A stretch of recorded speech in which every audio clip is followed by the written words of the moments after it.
Friday evening time ஒரு 6 மணிக்கு மேலே இருக்கும். அப்படியே மெதுவாக டின்னர் செய்ய ஸ்டார்ட் பண்ணிட்டேன். டின்னருக்கு வந்து பூரியும் கருப்பு கொண்டக்கடல கொஞ்சம் ஊற வச்சுருந்தேன். அது போட்டு ஒரு கிரேவி வந்து செய்ய போகிறேன். இதுக்கு வந்து பார்த்திங்கன்னா கொண்டக்கடலையே தண்ணி ஊற்றி உப்பு போட்டு குக்கரில் வேக வச்சு எடுத்துக்கிட்டாச்சு. இப்போது கடாயில் கொஞ்சமாக எண்ணெய் விட்டுட்டு ஒரே ஒரு பெரிய வெங்காயம் சேர்த்து கண்ணாடி பதம் வர அளவுக்கு மட்டும் வதக்கி விட்டுக்கணும். ரொம்ப வதக்கக்கூடாது.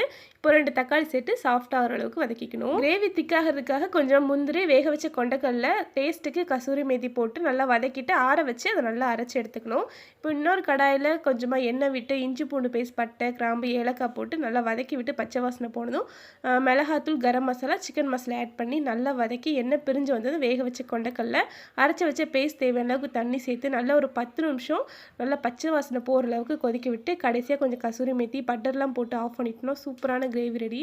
செம்ம டேஸ்ட்டாக இருந்தது. பூரி கூட வச்சு சாப்பிடும்போது கண்டிப்பாக ஒன் டைம் வந்து ட்ரை பண்ணி பாருங்கள். நாங்களும் டின்னர் வந்து என்ஜாய் பண்ணி சாப்பிட்டோம்.